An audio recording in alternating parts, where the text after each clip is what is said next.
In this video, we will introduce the basic functions of the label printing in the editor.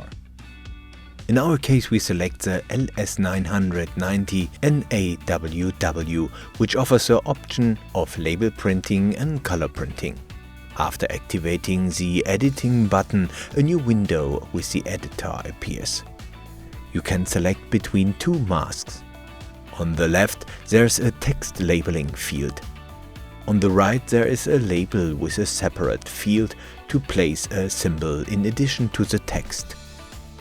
If we select the masks, you can jump between the two fields and edit them separately. You can choose between label printing and color printing in the drop-down menu. If you select color printing, the masks changes.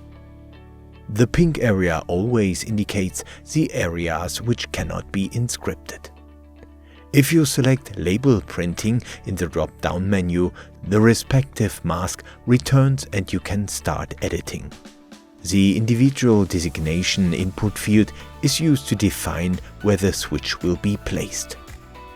Below that, it is possible to specify the floor and using the drop-down menu below the room.